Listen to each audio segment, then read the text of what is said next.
नमस्कार, स्वागत है आप सभी का हमारे इस खास पेशकश में। हम आपके साथ आज आपको दिखाएंगे 4 बड़ी खबरें। मैं हूं आपके साथ प्रीति चौहान और सबसे पहले जम्मू कश्मीर की हम बात करेंगे, जहां पर नापाक साजिश को सुरक्षा बलों ने नाकाम कर दिया है। अवंतीपोरा में सुरक्षा बलों को बड़ी कामयाबी मिली है, जहां सुरक्षा बलों ने आतंकियों के सहयोगी को पकड़ा, हथियार और गोला बारूद के साथ गिरफ्तार किया गया। वहीं दूसरी तरफ नौशहरा में पुलिस और सेना के संयुक्त ऑपरेशन में 2 आतंकियों को ढेर किया गया है।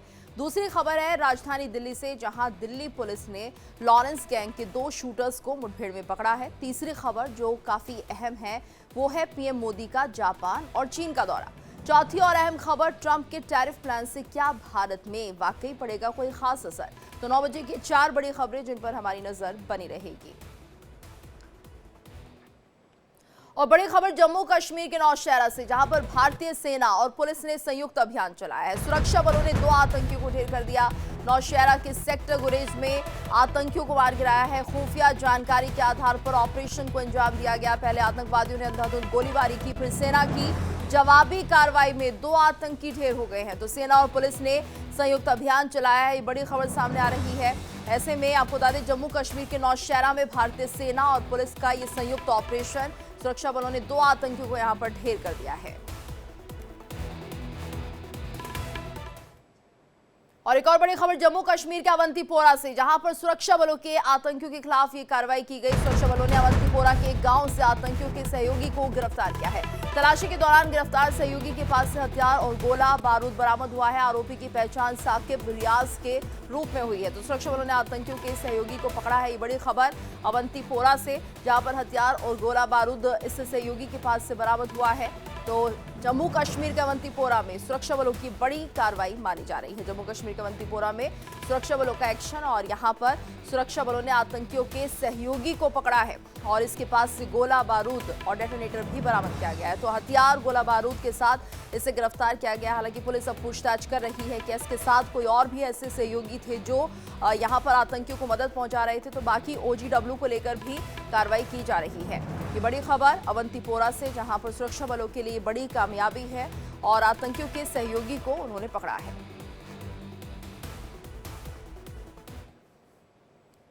वहीं आपको बता दें, दिल्ली पुलिस को बड़ी कामयाबी मिली है। लॉरेंस गैंग के 2 शूटर्स के साथ मुठभेड़ हुई है। मुठभेड़ में दोनों शूटर्स को पुलिस ने पकड़ लिया है। न्यू अशोकनगर इलाके से पुलिस ने शूटर्स को पकड़ा है। तो सूत्रों के मुताबिक एक का नाम कार्तिक जाखड़ है और दूसरे का नाम कविश है।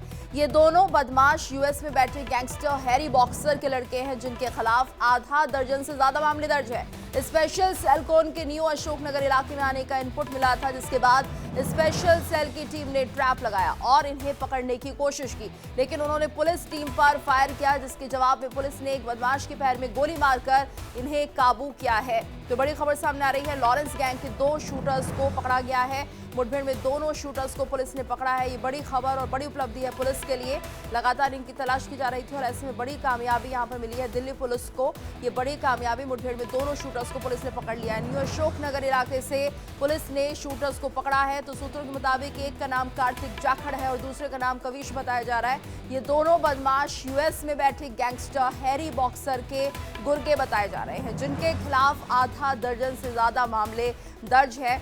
और स्पेशल सेल को उनके न्यू अशोकनगर इलाके में आने का इनपुट मिला था, जिसके बाद ये कार्रवाई की गई। और ज्यादा जानकारी के लिए बात करेंगे संवाददाता रजनीश से। रजनीश, पूरा मामला क्या है और कितनी बड़ी कामयाबी पुलिस के लिए? देखिए गीतू, दिल्ली पुलिस की स्पेशल सेल को एक मुखबिर से सूचना मिली थी कि हैरी बॉक्सर, जो लॉरेंस बिश्नोई गैंग सिंडिकेट का एक सदस्य है, उसके 2 शार्प शूटर कार्तिक जाखड़ और जो है कविश, वो दिल्ली के न्यू अशोकनगर में आने वाले हैं। जिसके बाद दिल्ली पुलिस की स्पेशल सेल ने कल देर रात को वहां पर ट्रैप लगाया न्यू अशोकनगर में। जैसे ही ये लोग वहां पर पहुंचे तो इनको मुखबिर ने जैसे ही इशारा किया कि यही दोनों जो है हैरी बॉक्सर के और लॉरेंस बिश्नोई गैंग सिंडिकेट के शार्प शूटर हैं, तो स्पेशल सेल ने उनको सरेंडर करने के लिए कहा। लेकिन इन दोनों ने सरेंडर करने की बजाय जो स्पेशल सेल की टीम है उस पर ही फायरिंग कर दी, जिसके बाद जवाबी फायरिंग की गई, जिसमें से जो है एक बदमाश के पैर में गोली लगी, जबकि दूसरे को काबू कर लिया गया। फिलहाल पुलिस जो है वो इन दोनों से लगातार पूछताछ कर रही है, दिल्ली पुलिस की स्पेशल सेल, और लगातार ये भी जानने की कोशिश कर रही है कि वो न्यू अशोकनगर इलाके में क्या करने आए थे, क्योंकि पुलिस को ये इनपुट मिला था कि ये न्यू अशोकनगर में किसी शख्स को टारगेट करने के लिए आए थे। इनको आदेश मिला था हैरी बॉक्सर की तरफ से कि किसी शख्स को एलिमिनेट करना, लेकिन वो शख्स कौन था इसके बारे में अभी फिलहाल जो है दिल्ली पुलिस की स्पेशल सेल इन लोगों से पूछताछ कर जानकारी जुटाने में जुटी हुई है। जी गीतू। बिल्कुल। और रजनीश, इनके साथ के दूसरे और भी साथी हो सकते हैं, सिर्फ ये दो ही नहीं है, और भी लोग हो सकते हैं जो कि यहाँ पर दिल्ली में सक्रिय है, इनको लेकर कोई इनपुट मिल पाया है? देखिए ये तो अभी इन दोनों के ही बारे में जो है दिल्ली पुलिस की स्पेशल सेल को इंफॉर्मेशन मिली थी मुखबिर से, और जब इन दोनों को पकड़ लिया गया है तो अब इन दोनों से पूछताछ होगी। पूछताछ के बाद ये तो ये साफ हो पाएगा कि इनके क्या कुछ और सबऑर्डिनेट्स दिल्ली के अलग अलग इलाकों में किस मौजूद हैं, और अगर अलग अलग इलाकों में मौजूद हैं तो किस इलाके में मौजूद हैं और वो कौन हैं। ये तमाम ऐसी चीजें हैं जो इन्वेस्टिगेशन की हैं, और जो जब पुलिस इन्वेस्टिगेशन एक बार पूरी कर लेगी और पूछताछ पूरी कर लेगी उसके बाद ये साफ होगा कि अभी फिलहाल दिल्ली में लॉरेंस बिश्नोई गैंग सिंडिकेट के यही दोनों जो है वो शार्प शूटर एक्टिव हैं, या इनके अलावा कुछ और लोग भी इस समय दिल्ली में मौजूद हैं। जी बिल्कुल रजनीश। और अगर हम इन दोनों की बात करते हैं, कितने मामलों में वांछित चल रहे थे अब तक, कितनी वारदातें कर चुके हैं, क्या जानकारी इसको लेकर? देखिए कार्तिक जाखड़ पे रीतू तकरीबन 7 से ज्यादा मुकदमे दर्ज है, जिसमें हत्या की कोशिश, जो रॉबरी और आर्म्स एक्ट के मुकदमे दर्ज है, जबकि कबिश की अगर बात की जाए कबिश पर भी आधा दर्जन से ज्यादा क्रिमिनल जो है मामले दर्ज हैं। फिलहाल अगर बात की जाए पुलिस ये भी जानने की कोशिश करेगी, तो यहाँ पे मैं अपडेट कर दूं कि जो मामले दर्ज हैं कार्तिक जाखड़ और कबिश पर, वो दिल्ली के किस किस इलाकों के हैं और कौन कौन इलाकों में इन्होंने कौन कौन सी वारदातों को अब तक अंजाम दिया है, और वो जो वारदात थी वो इन लोगों ने इंडिविजुअली जो है वो अंजाम दिया, या फिर जो हैरी बॉक्सर या लॉरेंस बिश्नोई के कहने पर इन्होंने किसी वारदात को अंजाम दिया है। फिलहाल गीतू जैसा मैंने आपको कहा कि कुछ देर का इंतजार करना होगा, तमाम एंगल से दिल्ली पुलिस इनके बयान दर्ज करके इनके बयानों को क्रॉस चेक कर रही है, और उसके बाद अपना जो डेटाबेस है, जो क्रिमिनल डेटाबेस है, उनसे मिलान किए जा रहे हैं कि इनके ऊपर कौन कौन से इलाकों में कौन कौन से मामले दर्ज है। बिल्कुल। अच्छा रजनीश, ये भी बताइए, क्योंकि जिस तरह से हम देख रहे हैं काफी लंबे समय से सक्रिय बताए जा रहे हैं, कितना वक्त इन्हें हो गया होगा, और मामले तो इन पे काफी हैं, लेकिन कितने सालों से सक्रिय हैं, कुछ अंदाजा इसको लेकर? देखिए अभी ये तो ये कहना बहुत जल्दबाजी होगी कि ये कब से एक्टिव हैं और दिल्ली में ये कब से मौजूद हैं। फिलहाल जैसा मैंने आपको बताया कि दिल्ली पुलिस की स्पेशल सेल जो है वो इनसे पूछताछ कर रही है कि ये दिल्ली में क्या करने आए थे, और दिल्ली में अगर ये पहले से मौजूद थे तो कहां मौजूद थे, इनको हाइडआउट्स किसने दिए थे, और न्यू अशोकनगर में किसको एलिमिनेट करने के लिए आए थे, या कौन सा इनको टारगेट दिया गया था जिसके चलते ये देर रात को न्यू अशोकनगर में आए थे। ये तमाम गीतू जैसा मैंने आपको बताया कि अभी कुछ समय का इंतजार करना होगा, तब जब एक बार पूछताछ पूरी हो जाएगी उसके बाद ही साफ हो पाएगा कि इनके पीछे बैकग्राउंड क्या है और दिल्ली में ये कब से मौजूद थे। बिल्कुल रजनीश, आप इस खबर पर नजर बनाए रखिएगा, आपसे अपडेट लेंगे। धन्यवाद आपका इस पूरी जानकारी के लिए।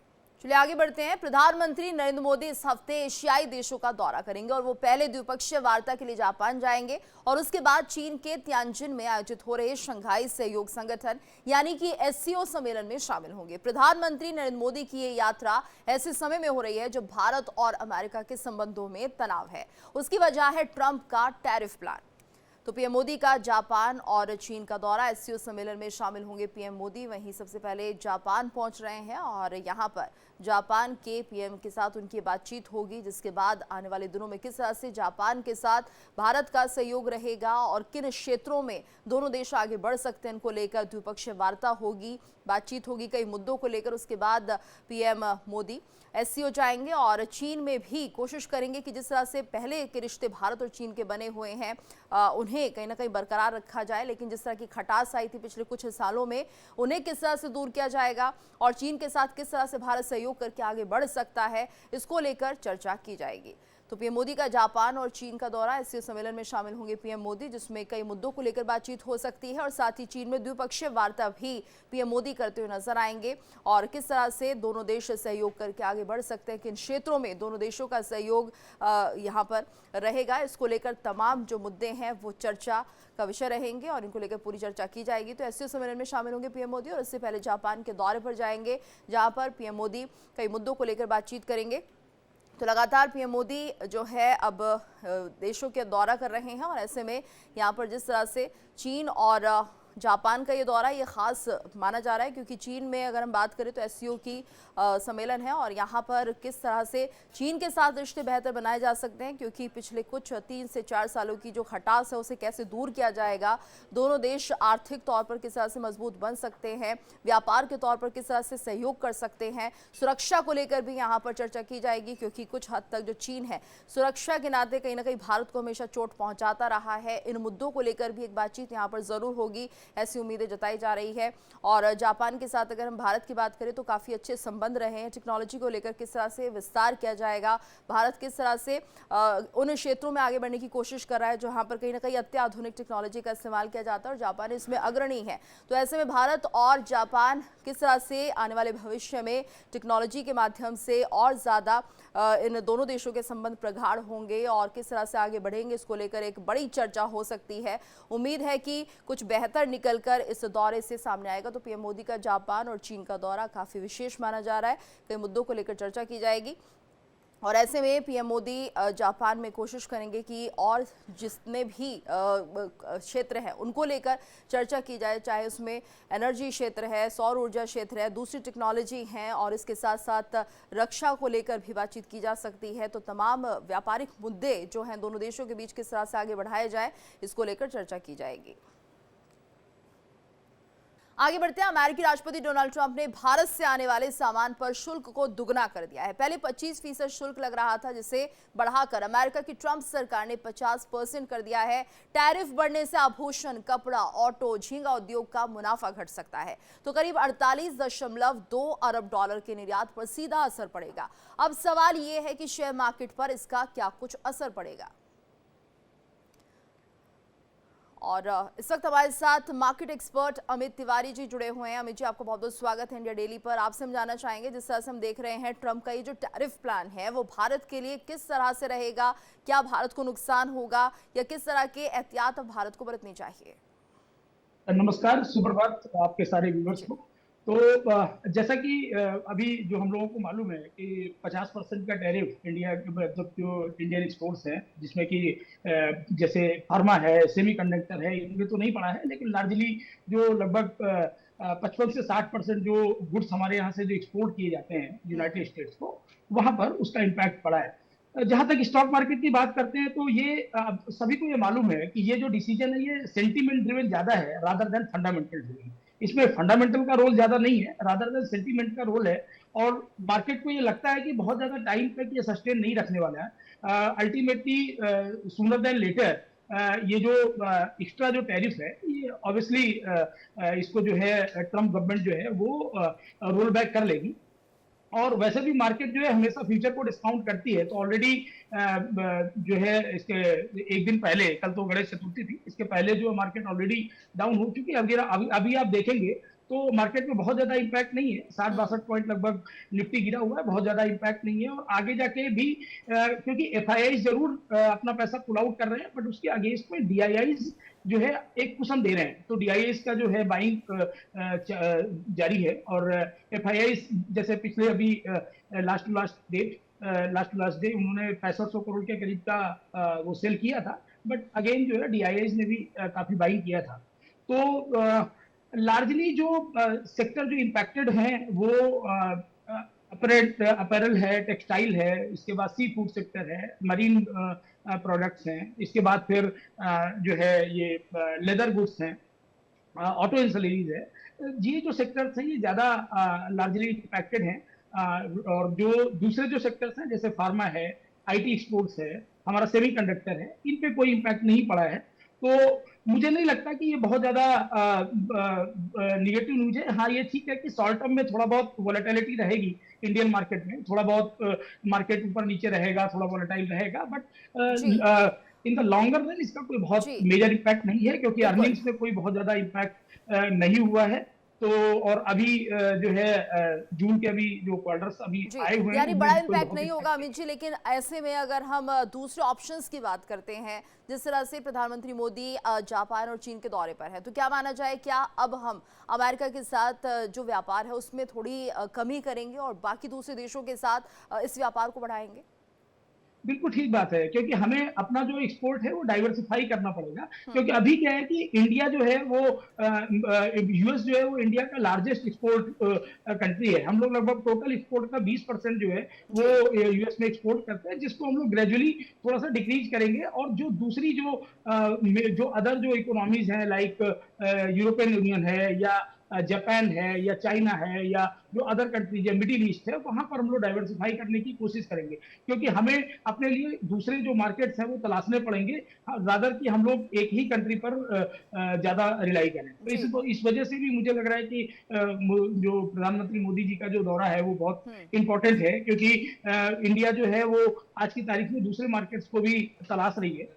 और इसके अलावा भी आरबीआई भी उसमें कई सारे मेजर्स ले रही है, जैसे पीएलआई स्कीम की तरह कुछ इंसेंटिव भी देने की कोशिश कर रही है। इसके अलावा रेट कट भी चल रहे हैं। तो इस तरीके से गवर्नमेंट भी काफी सपोर्ट कर रही है जो सेक्टर्स इंपैक्ट हुए हैं इस तरीके के टैरिफ से। बिल्कुल। और अमित जी, एक चीज और बताइएगा, क्योंकि जिस तरह से हम देख रहे हैं जो यूएस है वो लगातार रूस के साथ अपनी दोस्ती बढ़ाना चाहता है, कई व्यापारिक समझौते हो रहे हैं, और ऐसे में अगर हम बात करते हैं भारत रूस के साथ जो संबंध है वो किस तरह के रहेंगे? क्या यहाँ पर अमेरिका किसी तरह का दबाव रूस पर डालेगा आने वाले भविष्य में, ये सोचकर कि रूस के साथ अमेरिका का एक अच्छा संबंध हो जाएगा या फिर व्यापार होगा, तो क्या प्रेशर में आएगा रूस उस वक्त?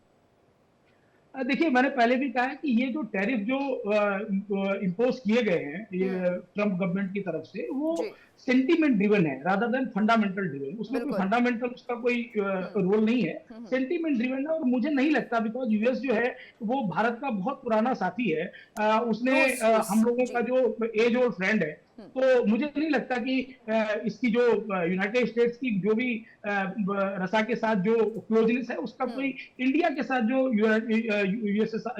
रसा का जो वो है। बिल्कुल, यानी ये माना जाए कि जो रूस है वो बहुत बेहतर तरीके से समझता है कि क्या कुछ यूएस का स्टैंड है और किस तरह से उनके साथ व्यापार के लिए अमेरिका आगे बढ़ रहा है, और भारत के साथ जो संबंध है रूस के वो वैसे ही बरकरार रहेंगे, यही उम्मीद की जा सकती है। धन्यवाद अमित जी इस पूरी बातचीत के लिए।